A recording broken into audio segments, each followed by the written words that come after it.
We live in a visual world that is full of patterns. It always has been. It's a vicious cycle of the world trying to tell a story, to communicate information to us about itself.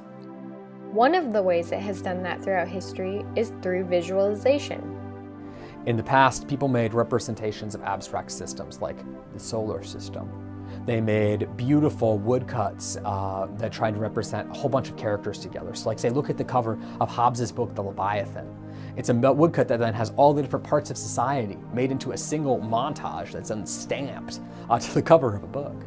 And that's a lot of what we do now. You go on a lot of websites that are repping great data visualizations, and they're repping montages to you. They're representing strings of images or strings of interactive elements. So people have been doing these things, representing the systems, trying to draw them graphically, trying to abstract them, trying to make them into arrays of images for a long time. And so people in antiquity were doing probably what we're doing now.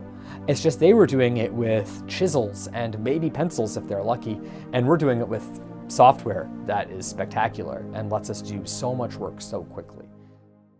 Visualization can be difficult to define. In order to be a practical visualization, it must hold true to three general properties. 1, it must be based on non-visual data. It has to have the ability to transform the invisible into the visible. 2, it must produce an image.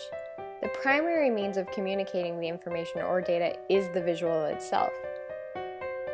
And finally, the result must be readable and recognizable. A visualization must allow the viewer to learn something from the data. It becomes the vessel for understanding the information it represents, so something can be learned from it. Data visualization, the presentation of data in a pictorial or graphical format, enables decision makers to see analytics presented visually so that they can grasp difficult concepts or identify new patterns. The most effective designs are just well thought out, really considered, and do a great job of communicating something. Some of the earliest visualizations arose in geometric diagrams, such as the position and tracking of celestial bodies, and also in maps to help aid in exploration and navigation. They could also be used for planning city developments, as well as the planting of crops.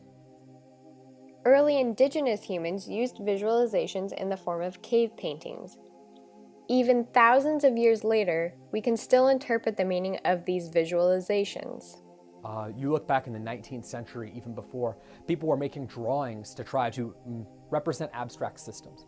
So as the means of artistic production and computer science have evolved, so have the visualizations. We've gone from simple hand-drawn charts and graphs all the way up now through complicated 3D models.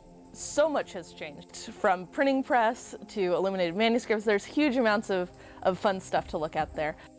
Most recently, I think the biggest thing that has changed is you can design very easily. So many people have Photoshop, they have text editors. I mean, the accessibility of it has changed dramatically. Today, visualizations are everywhere across the internet. There are many software tools that are always available and publicly accessible. So, what's in store for visualization? We know that they have been around since the dawn of humanity. One of those things that has taken center stage is that of virtual reality and augmented reality. Virtual reality is defined as an artificial environment created with software, which is then presented to the user in such a way that the user suspends belief through use of sight and sound to ultimately accept it as a realistic environment. On the other hand, augmented reality is a term used to describe a live view of a physical real-world environment that is augmented by computer-generated sensory input, such as sound or graphics. So I think of virtual reality as mostly being about presence, about feeling like you're somewhere else completely. Whereas augmented reality is more about bringing elements, things that aren't there, into the world around you. Virtual reality can be utilized in multiple areas. From entertainment to military purposes, there really is no limit of possibilities for this developing technology. Like VR, there are also many uses for augmented reality. AR can work now, and I think there's a lot to be done with business, and I think there's a lot to be done with education, especially virtual tours, and where there once was a sign, now there could be kind of a digital fingerprint that could lead to some sort of digital content. There is no doubt that there is an endless amount of information out there for us to explore and discover. And with the countless patterns and unanswered questions, we are constantly pouring ourselves into finding the answer.